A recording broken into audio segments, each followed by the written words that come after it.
মৰমৰ চতুৰ্থমান শ্ৰেণীৰ ছাত্ৰ ছাত্ৰীসকল, আজি তোমালোকৰ পৰিৱেশৰ পাঠ নং 7 প্ৰকৃতিৰ উপহাৰ এই পাঠটো আমি অকণমান পঢ়ি লৈ তাৰ পৰা আমি অলপ বুজিও ল'ম আৰু প্ৰশ্ন উত্তৰবোৰ সমাধান কৰিবলৈ চেষ্টা কৰিম। গতিকে আহাচোন আমি পাঠটো আৰম্ভ কৰোঁ।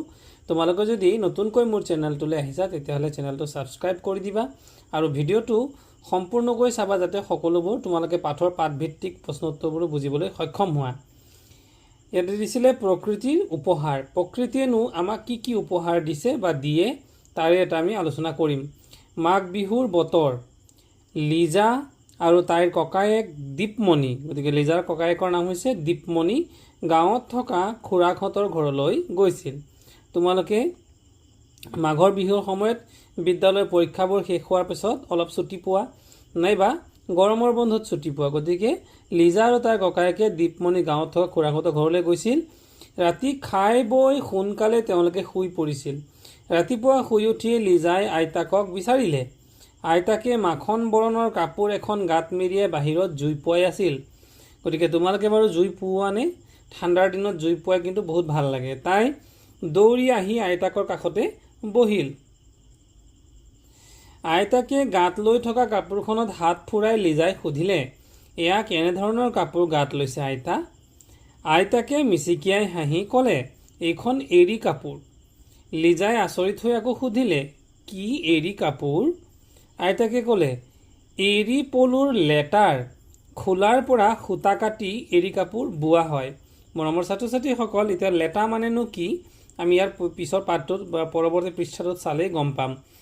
এৰী কাপোৰৰ বৰ আইতাকৰ কথাষাৰ লিজাই ভালকৈ বুজি নাপালে। কাষতে বহি থকা খুৰাকে কথাটো অনুমান কৰিব পাৰি লিজাক ক'লে, এৰী পলুৰ লেটাৰ পৰা কিদৰে এৰী কাপোৰ তৈয়াৰ কৰা হয় তোমাক বুজাই দিওঁ আহা। গতিকে বুজাব। আৰু এয়া হৈছে তেওঁলোকে জুই পোৱাৰ দৃশ্য। এয়া হৈছে আইতাকে এৰী কাপোৰৰ চাদৰ মেৰিয়াই লৈছে। এয়া হৈছে লিজা, লগতে ইয়াতে খুৰাকো আছে, নহয়নে বাৰু? চোৱাচোন কি ধুনীয়া এটা গাঁৱৰ পৰিৱেশ। সেই পিছফালে এটা ঘৰ আছে, হয়নে? গছ, আমাৰ একদম সম্পূৰ্ণ গাঁৱৰ পৰিৱেশ। তেওঁলোকে খেৰৰ ঘৰ, আজিকালি অৱশ্যে খেৰৰ ঘৰবোৰ দেখিবলৈ নোপোৱা হৈছে, হয়নে বাৰু? মোবাইল ফোনটোত এৰী পলু, এৰী মথ আদিৰ ছবি দেখুৱাই খুৰাকে ক'লে, দেখিবলৈ পখিলাৰ দৰেই এইজনী এৰী মথ। গতিকে এৰী মথ কোনটো? এইটো হৈছে এৰী মথ, হয়নে বাৰু? দেখাত কিন্তু কেনেকুৱা? পখিলাৰ নিচিনা। এৰী মথৰ কণীবোৰ ফুটি এৰী পলুবোৰ ওলায়। এৰী পলুৱে সাধাৰণতে এৰা গছৰ পাত খায়। তেতিয়াহ'লে তোমালোকে কি জানিলে? এৰী পলুৱে বোলে কি খায়? এৰা গছৰ পাত খায়। এই পলুবোৰে মুখেৰে আঁহ উলিয়াই খোলা সাজি সোমাই থাকে। বুজি পালানে? মুখেৰে কিন্তু আঁহ উলিয়াই। এয়া দেখিছানে? এয়া হৈছে ধুনীয়াকৈ ছবিবোৰত দিয়া আছে। এই আঁহবোৰৰ পৰা সূতা কাটি এৰী কাপোৰ বোৱা হয়। এয়া দেখিছা, মথে কণী পাৰিছে। এইটো হৈছে মথ আৰু এইটো হৈছে মথে কণী পাৰিছে। তাৰপিছত এই সৰু সৰু কণী ইয়াত দিয়া তোমালোকে ছবিত দেখিছা। তাৰপিছতে পলুৱে এৰাপাত খাইছে। আৰু এইবোৰ হৈছে পলু আৰু এইটো কিন্তু মথ আৰু এইটো কিন্তু পলু, হয়নে? গতিকে ই কি কৰিছে? এৰাপাত খাইছে। এৰী পলুৱে খোলা সাজিছে আৰু এইটো হৈছে খোলাটো সাজিছে। এইবাৰ এৰীৰ খোলা, এইবোৰ হৈছে খোলা, দেখিছানে বাৰু? এয়া খোলা সাজি আছে, সূতা কাটি আছে। এয়া মাইকী মানুহগৰাকীয়ে সূতা কাটিছে, এৰী সূতা। দেখিছেনে কেনেকুৱা কিমান ধুনীয়া সূতা ওলাই গ'ল?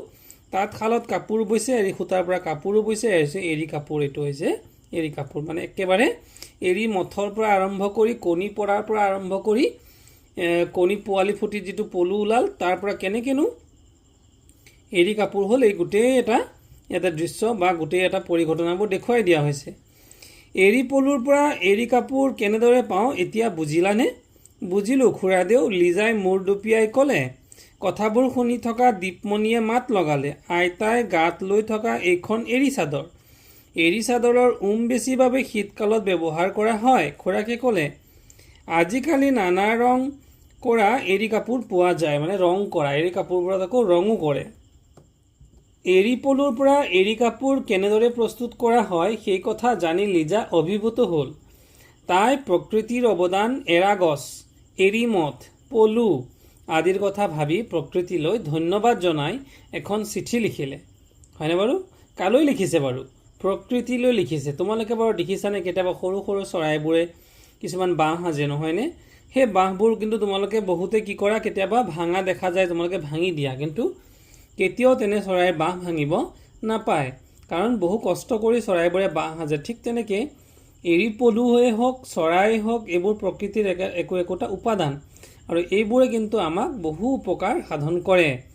নদ নদী, গছ গছনি, পাহাৰ পৰ্বত, জীৱ জন্তু, পোক পতংগ, চৰাই পখিলা আদিৰে পৃথিৱীখন ধুনীয়াকৈ সজাই তোলাৰ বাবে তোমালৈ অশেষ ধন্যবাদ। কোনে লিখিছে? লিজাই। কালৈ লিখিছে? প্ৰকৃতিলৈ। প্ৰকৃতি মানে কোনো এজন মানুহ নহয় দেই, সম্পূৰ্ণ গছ গছনি, নদী পৰ্বত পাহাৰ মিলাইয়ে প্ৰকৃতি হয়। আমাক জীয়াই থাকিবলৈ আহাৰ, কাপোৰ কানি, ঘৰ দুৱাৰ, আচবাব আদি লাগতিয়াল বস্তুবোৰ তোমাৰ পৰাই পাওঁ, তাৰ বাবেও আমি কৃতজ্ঞ। এৰী পলুবোৰে ইমান সুন্দৰ কাপোৰ আমাক উপহাৰ হিচাপে দিয়ে, সেই কথা জানি আজি মই বৰ আনন্দিত হৈছোঁ। মই পোক পৰুৱা, পলু, পখিলা আদি দেখিলে আগতে বৰ ভয় কৰিছিলোঁ। তোমালোকেও বাৰু পোক পৰুৱা বা এনেকুৱা পলুজাতীয় পখিলাৰ আগত যে কিছুমান সৰু সৰু পোক হয়, সেইবোৰ দেখি বাৰু ভয় খোৱা নেকি? কিন্তু আজিৰ পৰা ভয় নকৰোঁ। এইবোৰ ভালকৈ নিৰীক্ষণ কৰিম আৰু এইবোৰে আমাক কেনেকৈ সহায় কৰে বুজিবলৈ চেষ্টা কৰিম। ইতি লিজা। মথবোৰ দেখিবলৈ পখিলাৰ দৰে, কিন্তু মথ আৰু পখিলাৰ মাজত কিছুমান পাৰ্থক্য আছে। এইবোৰ নিৰীক্ষণ কৰি পাৰ্থক্যবোৰ জানি লওঁ আহা। এইটো বিভিন্ন পখিলা আৰু এইটো বিভিন্ন ধৰণৰ মথ। দেখিছানে বাৰু? এইকেইটা হৈছে মথ। এয়া চোৱাচোন তোমালোকে, এইবোৰ কিন্তু কেতিয়াবা কেতিয়াবা আমি চাকিৰ পোহৰত বা কাৰেণ্টৰ আমি যেতিয়া বিভিন্ন লাইটৰ পোহৰত এইবোৰ পখিলা আমি দেখিবলৈ পাওঁ। এইবোৰ আচলতে মথ। মথবোৰ সাধাৰণতে ৰাতিহে ওলায়। মথবোৰ সাধাৰণতে অনুজ্জ্বল, হয়নে? পখিলাবোৰ দিনত উৰি ফুৰে, মথবোৰ ৰাতিহে ওলায়। পখিলাবোৰ দেখিবলৈ বহু ৰঙী। দেখোৱাচোন কিমান ধুনীয়া ৰং। এনেকুৱাবোৰ দেখিলে আমি কিন্তু বহু সময়ত ভয় খাওঁ ন? এতিয়াৰ পৰা কিন্তু আৰু ভয় খাব নালাগে। কেতিয়াবা এনেকুৱা পখিলা ঘৰত সোমালে বোলে আমি কয় বোলে বেয়া বতৰা মানে কোনো বেয়া বতৰা পায়, সেইকাৰণে এনেকুৱা পখিলা বোলে ঘৰৰ ভিতৰৰ পৰা উলিয়াই দিব লাগে, হয়নে? কিন্তু আচলতে এইবোৰ অন্ধবিশ্বাস। এইবোৰ এটা এটা মথ, আৰু মথবোৰে সদায় ৰাতিকেহে ওলায়। পখিলাবোৰৰ শুং দুডাল দীঘল আৰু লাহি, কিন্তু মথবোৰৰ শুং দুডাল চুটি আৰু ডাঠ। পখিলাবোৰে জিৰণি ল'লে পাখি দুখন জপাই থয়, মথবোৰে কিন্তু জিৰণি ল'লে আকৌ পাখি দুখন মেলিহে জিৰণি লয়, হয়নে বাৰু? এৰী সূতাৰ বাহিৰেও আন কি আঁহ প্ৰকৃতিৰ পৰা পাওঁ চাওঁ আহা। এৰী চাদৰ যেনেদৰে শীতকালত ব্যৱহাৰ কৰিবলৈ উপযোগী, সেইদৰে গৰমৰ দিনবোৰত কপাহী কাপোৰ পিন্ধিবলৈ আৰামদায়ক। কপাহৰ আঁহৰ পৰা আমি কপাহী সূতা পাওঁ। জাৰকালি পিন্ধা চুৱেটাৰৰ ঊণবোৰ ভেড়াৰ নোমৰ পৰা আহৰণ কৰা হয়। মৰাপাটৰ পৰা মৰাপাটৰ আঁহ পাওঁ। মৰাপাটৰ আঁহেৰে ৰছী, মোনা আদি তৈয়াৰ কৰা হয়। কি তৈয়াৰ কৰা হয়? ৰছী, মোনা আদি। নাৰিকলৰ আঁহৰ পৰাও ৰছীকে আদি কৰি নানা সামগ্ৰী তৈয়াৰ কৰা হয়। এইবোৰ প্ৰকৃতিৰ পৰা আহৰণ কৰা হয় বাবে এই সকলোবোৰ প্ৰাকৃতিক আঁহ। বুজি পালা? এয়া চোৱাচোন, ভেড়াৰ নোমৰ পৰা এইটো কি হৈছে? ঊল। আৰু ঊলৰ পৰা কি হৈছে? চুৱেটাৰ। মৰাপাটৰ পৰা কি হৈছে? ৰছী, আৰু ৰছীৰ পৰাই হৈছে বস্তা, হয়নে? ঠিক তেনেকৈ কপাহৰ পৰা এয়া দেখিছেনে? কপাহৰ গোটাই থৈছে কপাহ, আৰু কপাহৰ পৰাই কি হৈছে? কপাহৰ গছ। কপাহৰ পৰা আমি কপাহী চোলা পিন্ধিছোঁ বা পিন্ধোঁ। ঠিক তেনেকৈ নাৰিকলৰ পৰা নাৰিকলৰ বাকলি, আৰু নাৰিকলৰ বাকলিৰ পৰাই কি হৈ যায়? নাৰিকলৰ ৰছী হৈ যায়।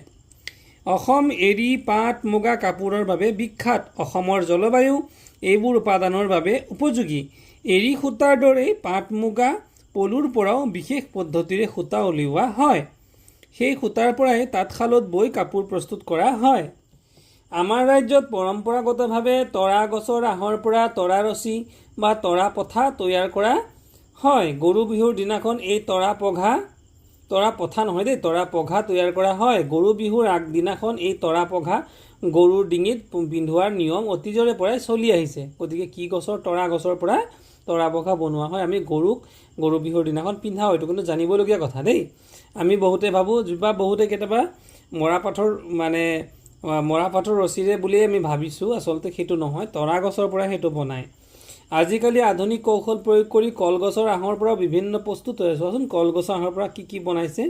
বিভিন্ন ধৰণৰ মোনা, এয়া বিভিন্ন ধৰণৰ কঢ়িয়াৰ বাবে সামগ্ৰী, জাপি, হয়নে? আনকি চোলালৈকে, হয়নে বাৰু? আৰু এয়া বিভিন্ন ধৰণৰ সামগ্ৰীবোৰ কলগছৰ আঁহৰ পৰা তৈয়াৰী বিভিন্ন সামগ্ৰী। আঁহৰ নাম কপাহী সূতা। কিছুমান তৈয়াৰ কৰা বস্তুৰ নাম আমি ক'ব লাগে। নাৰিকলৰ আঁহ, পাট সূতা, মুগা সূতা, এইবোৰ মই ইয়াৰ পিছতে যেতিয়া পৰৱৰ্তী প্ৰশ্ন উত্তৰবোৰ দিম, তেতিয়া ইয়াৰ উত্তৰটো মই তোমালোকক দি দিম। গতিকে তোমালোকে পিছত পৰৱৰ্তীত প্ৰশ্ন উত্তৰৰ লগতে এই উত্তৰবোৰ পাবা। সামগ্ৰীবোৰ পুৰণি হ'লে পেলাই দিব নালাগে, তাক আকৌ কিবা কামত ব্যৱহাৰ কৰিব পাৰি নেকি সেয়া বিবেচনা কৰিব লাগে। অলাগতিয়াল যেন লগা পুৰণি কাপোৰবোৰৰ পৰা পুনৰ ব্যৱহাৰ কৰিব পৰা বহুতো লাগতিয়াল সামগ্ৰী তৈয়াৰ কৰিব পাৰি, যেনে পুতলা, গাৰু, দলিচা আদি। এনেদৰে বস্তুৰ অপচয় কম কৰিব পাৰি। আমাৰ সকলোবোৰ লাগতিয়াল বস্তুৱেই প্ৰকৃতিৰ পৰাই পাওঁ। ক'ৰ পৰা পাওঁ? আমি প্ৰকৃতিৰ পৰা পাওঁ। সেই বস্তুবোৰৰ বাবে প্ৰকৃতিৰ ওপৰত বৰকৈ হেঁচা পৰিলে প্ৰাকৃতিক পৰিৱেশৰ ক্ষতিসাধন হয়। সেয়ে বস্তুৰ পুনৰ ব্যৱহাৰ কৰিব লাগে যাতে অপচয় নোহোৱাকৈ থাকে আৰু পৰিৱেশ সুৰক্ষিত থাকে। এয়া দেখিছানে বিভিন্ন ধৰণৰ সামগ্ৰী, এয়া ফুলদানি, পেলনীয়া সামগ্ৰীৰে ফুলদানি বনাইছে, কাপোৰেৰে, হয়নে? বিভিন্ন ধৰণৰ ডিজাইনৰ এয়া পেলনীয়া কাপোৰৰ পৰা কাপোৰৰ বেগ বনাইছে। এয়া চব বা হাঁহ বা তেনেদৰে চৰাই আকাৰ বনাইছে, বিভিন্ন ফুল বনোৱা হৈছে, হয়নে বাৰু? এয়া কিছুমান বহিবৰ সামগ্ৰী বনোৱা হৈছে। এয়া এটা ডিজাইন প্ৰস্তুত কৰি পেলাই এইটো কি কৰিছে দেখিছেনে বাৰু? এয়া মানে ফুল লগাই পেলাই এটা চানেকি প্ৰস্তুত কৰা হৈছে। সামগ্ৰীবোৰ পুৰণি হ'লে কিয় পেলাই দিব নালাগে? ঘৰৰ অলাগতিয়াল যেন লগা আৰু পেলাই দিবলৈ থোৱা বস্তুবোৰ কিদৰে পুনৰ ব্যৱহাৰ কৰিব পাৰি সেয়া বিবেচনা কৰি তলৰ তালিকাখনৰ দৰে এখন তালিকা প্ৰস্তুত কৰা। ইয়াত চোৱা দিছে এখন তালিকা, হয়নে? পুৰণি তথ্য: অলাগতিয়াল যেন লগা বস্তুৰ খালী টেমা, ঘৰত ৰং কৰিবলৈ অনা খালী বাল্টি আদি। কি কৰিব পাৰি? ফুল আৰু শাক পাচলিৰ টাব বনাব পাৰি সেইবোৰেৰে। পুৰণি বাতৰি কাকত, আলোচনী আদি, কাগজৰ মালা, কাগজৰ পুতলা, গ্ৰিটিংছ কাৰ্ড আদি বনাব পাৰি। পুৰণি ফটা চোলা কাপোৰ, ভৰি মোচা পাপোচ, কাৰ্টনৰ ডাঠ কাগজ, সজাই থোৱা পুতলা ঘৰ এইবোৰ বনাব পাৰি। আমি ব্যৱহাৰ কৰা বস্তুসমূহ এনে পেলাই দিলে ই আৱৰ্জনা হৈ পৰে, কিন্তু এই পেলনীয়া বস্তুবোৰ পুনৰ ব্যৱহাৰ কৰি অপচয় ৰোধ কৰিব পাৰি। আৱৰ্জনা কিদৰে কমাব পাৰি তাৰ কেইটামান নিয়ম আছে, এই নিয়মকেইটা জানি লওঁ আহা। প্লাষ্টিকৰ পানী বটল, টিস্যু পেপাৰ আদি ব্যৱহাৰ কৰি পেলাই দিবলগীয়া হয়। এনে সামগ্ৰীবোৰ আৱৰ্জনা সৃষ্টি কৰে, সেয়েহে এনেধৰণৰ সামগ্ৰীবোৰ ব্যৱহাৰ কৰাৰ পৰা বিৰত থাকিব লাগে আৰু এই প্ৰক্ৰিয়াটোক কোৱা হয় প্ৰত্যাখ্যান কৰা। বস্তুৰ অপচয় কেনেকৈ কমাব পাৰি সেয়া ভাবি গুণি লোৱা। ছবি অঁকা বহীখনৰ দুই পিঠিতে ছবি আঁকি অপচয় হ্ৰাস কৰিব পাৰি। পলিথিন বেগ, প্লাষ্টিকৰ পেকেটৰ ব্যৱহাৰ কমকৈ কৰিব লাগে, এইটো কৈছে হ্ৰাস কৰা। আৱৰ্জনা বুলি পেলাই নিদি বস্তুবোৰ পুনৰ ব্যৱহাৰ কৰিব পাৰি। উদাহৰণস্বৰূপে খাদ্য সামগ্ৰীৰ খালী টেমাবোৰ বিভিন্ন বস্তু ৰাখিবলৈ ব্যৱহাৰ কৰিব পাৰি, এইটো পুনৰ ব্যৱহাৰ কৰা। গতিকে পৰীক্ষাত এই প্ৰত্যাখ্যান কৰা, হ্ৰাস কৰা, পুনৰ ব্যৱহাৰ কৰা এনেধৰণৰ ওপৰত কিন্তু তোমালোকৰ প্ৰশ্ন আহিবই। গতিকে এই কথাখিনি তোমালোকে কিন্তু গুৰুত্ব দিবা। কোনো এটা বস্তু ব্যৱহাৰ কৰাৰ পাছত নতুনকৈ সজাই পৰাই আন উদ্দেশ্যত ব্যৱহাৰ কৰিও অপচয় ৰোধ কৰিব পাৰি। পুৰণি আলোচনী, বাতৰি কাকত আদিয়ে সজাই থব পৰা বস্তু তৈয়াৰ কৰিব পাৰি, নতুন উদ্দেশ্যত ব্যৱহাৰ কৰা। পুৰণি বস্তুকে আকৌ নতুন উদ্দেশ্যত ব্যৱহাৰ কৰা হয়। গতিকে এইটো এটা নিয়ম। আৰু ব্যৱহাৰ কৰা সামগ্ৰীবোৰৰ পৰা একেবাৰে এটা নতুন ধৰণৰ সামগ্ৰী প্ৰস্তুত কৰি ল'ব পাৰি। উদাহৰণস্বৰূপে শাক পাচলিৰ বাকলিবোৰ য'তে ত'তে পেলাই নিদি পচন সাৰ প্ৰস্তুত কৰিব পাৰি। ইয়াকে কোৱা হয় পুনৰাৱৰ্তন ঘটে। গতিকে আমি কেইটা পদ্ধতি পালোঁ যে অপচয় ৰোধ কৰিবৰ বাবে 5টা পদ্ধতি। পৰীক্ষাত এই 5টা পদ্ধতিৰ বিষয়ে কিন্তু তোমালোকৰ প্ৰশ্ন আহিব পাৰে। গতিকে কোনবোৰ উদ্ভিদৰ পৰা আঁহ পাব পাৰি অনুসন্ধান কৰি তলৰ তালিকাখন পূৰ কৰিব দিছে। গতিকে ইয়াৰ ওপৰত ভিত্তি কৰি আমি প্ৰশ্নোত্তৰবোৰ আমি পিছত যুগুতাই দিম। গতিকে মৰমৰ ছাত্ৰ ছাত্ৰীসকল, এইখিনি আছিল আমাৰ পাঠভিত্তিক পাঠ। গতিকে ইয়াৰ পিছতে আমি প্ৰশ্নোত্তৰবোৰ আমি সমাধান কৰিম। মৰমৰ ছাত্ৰ ছাত্ৰীসকল, পাঠটোত থকা আমি পাঠভিত্তিক প্ৰশ্নোত্তৰবোৰ এবাৰ আলোচনা কৰিম। গতিকে প্ৰথমটো প্ৰশ্ন অনুশীলনী প্ৰশ্নোত্তৰ পৃষ্ঠা নম্বৰ 64 দিছিলে যে শুদ্ধ উত্তৰটো বাছি উলিয়াই সঠিক বৃত্তটো পূৰ কৰা। তলৰ কোনটো এৰীমঠৰ বৈশিষ্ট্য? গতিকে এৰীমঠৰ বৈশিষ্ট্যবোৰ ইতিমধ্যে আমি পঢ়িছোঁ যে পাখি দুখন মেলাকৈ জিৰণি লয়, এইটো শুদ্ধ উত্তৰ। দ্বিতীয়টো প্ৰশ্ন, তলৰ কোনবিধ প্ৰাকৃতিক আঁহ? প্ৰাকৃতিক আঁহৰ ভিতৰত হ'ব ঊণ। আৰু বাকী কেইটামান অপশ্যন আছে, সেইবোৰ ভুল হ'ব। তোমালোকে কিতাপত প্ৰশ্নবোৰ চাই ল'বা। উত্তৰটো হ'ব ঊণ। গ নম্বৰত, আৱৰ্জনা ৰোধ কৰাৰ বাবে তলৰ কোনটো কাৰ্য সমীচীন হ'ব? আৱৰ্জনা ৰোধ কৰিবৰ বাবে কি কৰিব পাৰি? পুৰণি বাতৰি কাকতৰ পৰা ঠোঙা প্ৰস্তুত কৰা। গতিকে এইটো এটা শুদ্ধ কাৰ্য। এবাৰ তাৰপিছত 2 নম্বৰত দিছিলে উত্তৰ লিখা। উত্তৰত কি দিছিলে? মৰাপাটৰ আঁহৰ পৰা তৈয়াৰ কৰা দুবিধ সামগ্ৰীৰ নাম। কি হ'ব? ৰছী আৰু মোনা। বস্তুবোৰৰ অপচয় কিয় কম কৰিব লাগে? বস্তুবোৰৰ অপচয় কম কৰিলে প্ৰাকৃতিক পৰিৱেশৰ ক্ষতিসাধন নহয় আৰু পৰিৱেশ সুৰক্ষিত হৈ থাকে। এইটো আছিল খ নম্বৰ প্ৰশ্ন উত্তৰ। এবাৰ গ নম্বৰ দিছিলে আৱৰ্জনা কিদৰে সৃষ্টি হয় আমি ব্যৱহাৰ কৰা সামগ্ৰীবোৰ যেনে প্লাষ্টিকৰ বোতল পলিথিন টিস্যু পেপাৰ ইত্যাদি এবাৰ ব্যৱহাৰ কৰি পেলাই দিলে আৱৰ্জনাৰ সৃষ্টি হয় গতিকে এইবোৰক পাৰিলে আমি এবাৰ ব্যৱহাৰ কৰাৰ পিছতো আকৌ ব্যৱহাৰ কৰিব পাৰি নেকি তাকে চেষ্টা কৰিব লাগে এবাৰ খালি ঠাই পূৰ কৰিবলৈ দিছিলে ঊণৰ সূতা ভেড়াৰ মানে খালি ঠাই দিছে ডেশ নোমৰ পৰা আহৰণ কৰা হয় গতিকে উত্তৰটো হ'ব ভেড়াৰ নোমৰ পৰা আৱৰ্জনাবোৰ পুনৰ ব্যৱহাৰ কৰি অপচয় ৰোধ কৰিব পাৰি গ্ৰীষ্মকালত ডেশ কাপোৰ পিন্ধিবলৈ আৰামদায়ক গতিকে খালি ঠাইত হ'ব কপাহী কাপোৰ 4 নম্বৰ প্ৰশ্নত দিছিলে অপচয় ৰোধ কৰিবলৈ আৱৰ্জনাৰ পুনৰ ব্যৱহাৰৰ নিয়মবোৰ লিখা গতিকে ইতিমধ্যে মই তোমালোকৰ পাঠটো বুজাই দিওঁতে কৈছিলোঁ যে অপচয় ৰোধৰ 5টা আৰ দেই কি আৰনো সেই আৰ মানে কিনো 5টা আৰ আছে বোলে কি আৰ চোৱাচোন প্ৰথমটো হৈছে প্ৰত্যাখ্যান কৰা মানে ৰিফিউজ দেই এইটো এটা আৰ হৈ গ'ল ৰিফিউজ বুলি কওঁতে আৰ লেটাৰটো আছে না নাই গতিকে এইটো হৈ গ'ল আৰ প্ৰথমটো আৰ মানে অসমীয়াত কি হ'ব প্ৰত্যাখ্যান কৰা প্লাষ্টিকৰ বোতল বা বেগ আদিৰ ব্যৱহাৰ প্ৰত্যাখ্যান কৰা 1 নম্বৰটো এবাৰ 2 নম্বৰটো হৈছে হ্ৰাস কৰা মানে ইংলিছত কয় ৰিডিউস গতিকে এইটো এটা আৰ হৈ গ'ল দুটা আৰ হ'ল গতিকে হ্ৰাস কৰা মানে হ'ল ৰিডিউস বস্তুৰ অপচয় কম কৰা যেনে বহিৰ দুয়ো পিঠে লিখা আমি বহুতে এবাৰ এটা পিঠিত লিখি বহিৰ ইটো পিঠিত নিলিখোঁ কিন্তু সেইটো কৰিব নালাগে গতিকে এইটো কি হ'ল হ্ৰাস কৰা বা ৰিডিউস 3 নম্বৰত পুনৰ ব্যৱহাৰ কৰা আৰু ইংৰাজীত কোৱা হয় ৰিইউজ REUSE গতিকে এইটো আৰু এটা আৰ গতিকে 3 নম্বৰ আৰ হৈ গ'ল পেলাই নিদি অন্য কামত পুনৰ ব্যৱহাৰ কৰা তাৰপিছত 4 নম্বৰ নতুন উদ্দেশ্যত ব্যৱহাৰ কৰা ৰিপাৰপ'জ সেইকাৰণে RE এইটো এটা আৰ 4 নম্বৰ আৰ হৈ গ'ল ব্যৱহাৰ কৰা বস্তুৰে নতুন অলংকাৰিক সামগ্ৰী বনোৱা আৰু 5 নম্বৰত আৰু এটা আৰ কি আৰ যে পুনৰাৱৰ্তন ঘটোৱা ৰিচাইকেল পাচন সাৰ বা নতুন সামগ্ৰী তৈয়াৰ কৰা এইটো হৈছে 5টা আমি পাই গ'লোঁ এবাৰ অন্যান্য তালিকাৰ পৰা কিছুমান আমাক তালিকা পুৰাবলৈ দিছিলে নহয়নে বাৰু গতিকে তোমালোকক মই কৈ দিছিলোঁ যে যেতিয়া প্ৰশ্ন বনাম তোমালোকক তাতে মই গাঁঠি দিম বুলি গতিকে এটা চোৱাচোন ক্ৰিয়াকলাপ দিছে পৃষ্ঠা নম্বৰ 61 প্ৰাকৃতিক আহৰ পৰা তৈয়াৰ কৰা বস্তু যে কপাহৰ সূতাৰ পৰা কিনো বনায় চাটু পেণ্ট মেখেলা চাদৰ এইবিলাক তাৰপিছত নাৰিকলৰ আহৰ পৰা কি বনায় ৰছী পাচি আৰু ঝাড়ু আচলতে এইটো ঝাড়ু বানানটো